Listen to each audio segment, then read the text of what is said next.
So again, the common potential complications of diabetes are basically again divided into two parts.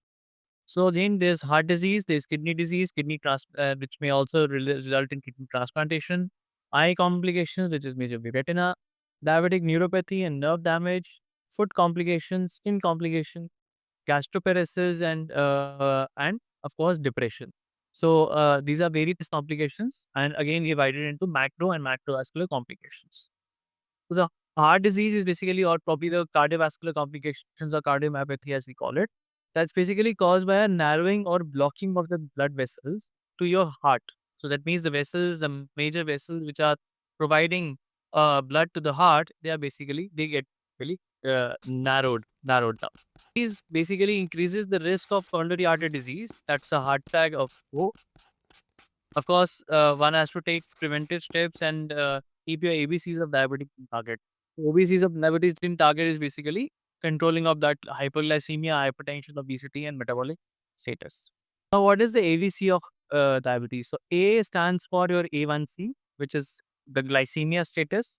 So, A1C is the blood glucose check with a memory over the past 2 to 3 months.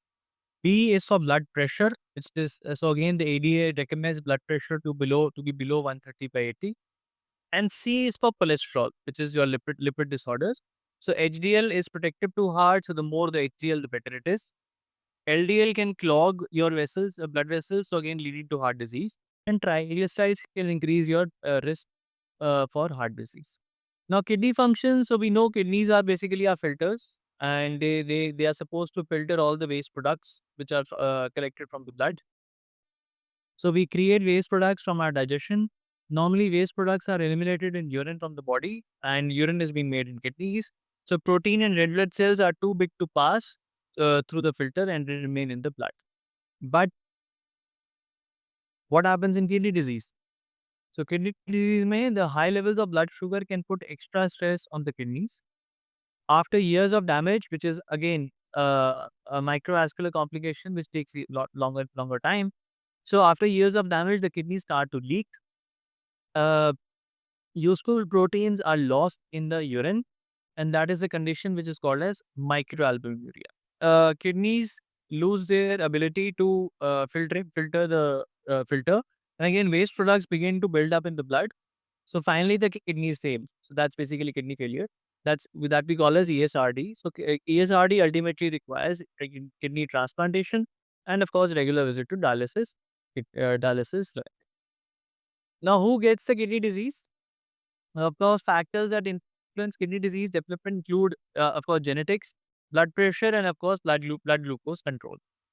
Controlling blood glucose and blood pressure are very important in reducing the chances of developing kidney disease. So, primarily, to prevent kidney disease, there are majorly three things. One is, of course, your blood pressure, is of course your blood glucose, and of course, your genetics. So, just basically your lifestyle disorder. So, that needs to be prevented, and that needs to be controlled if you want to prevent your kidney disease to happen. So, of course, nephropathy is 10 to 21% in diabetes cases. Now it's quite high. It's increased. These are the old IDF numbers. More than 43% of new cases of ESRD are attributed to diabetes, and diabetes is the commonest cause of kidney disease in the world, right? 12 times, they're 12 times higher in people with type 1 diabetes, 4 times higher in African Americans, 4 to 6 times higher in Mexican Americans, and 6 times higher in Native Americans. So, then the general population of diabetes patients. Now, talking about eye complications. So, eye is basically, so again, diabetic patients are at a higher risk of blindness, have many have minor eye disorders, and of course, early treatments are critical.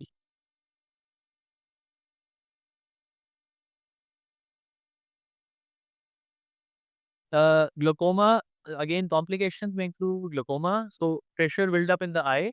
So pinches. So basically, it comes like pinches in the blood vessels, damages the nerves, and vision is gradually lost.